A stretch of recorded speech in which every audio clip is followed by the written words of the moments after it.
ಎಲ್ಲ dry fruits ಸೇರಿಸಿ ನೀರು ಮಿಕ್ಸ್ ಮಾಡಬೇಕು. 5 ಮಿನಿಟ್ಸ್ ಬಿಡಬೇಕು. ಡಿಪ್ ಆಗೋ ತನಕ ಬಿಡಬೇಕು. 1 ಸ್ಪೂನ್ ಕಾರ್ನ್ಫ್ಲವರ್ ನೀರನ್ನ ಮಿಕ್ಸ್ ಮಾಡಬೇಕು. ಕೈ ಆಡ್ತಾ ಬಿಡ್ದಂಗೆ ತಿರ್ತಾ ಇರಬೇಕು. Added sugar 1 cup. ಎಲ್ಲ ಡ್ರೈ ಫ್ರೂಟ್ಸ್ ರೆಡಿಯಾಗಿದೆ. ಮಹಾರಾಜ್ ಐಸ್ ಕ್ರೀಮ್ ರೆಡಿ ಆಗಿದೆ ನೋಡಿ. ಐಸ್ ಕ್ರೀಮ್ ಅದೊಂದು ಕನ್ಸಿಸ್ಟೆನ್ಸಿ ಬರುತ್ತೆ ಗಟ್ಟಿಯಾಗಿ.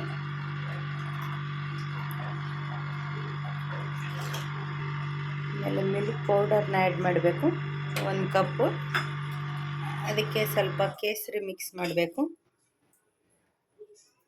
ಕಲರ್ಗೋಸ್ಕರ ಕೇಸರಿ ಆ್ಯಡ್ ಮಾಡಬೇಕು.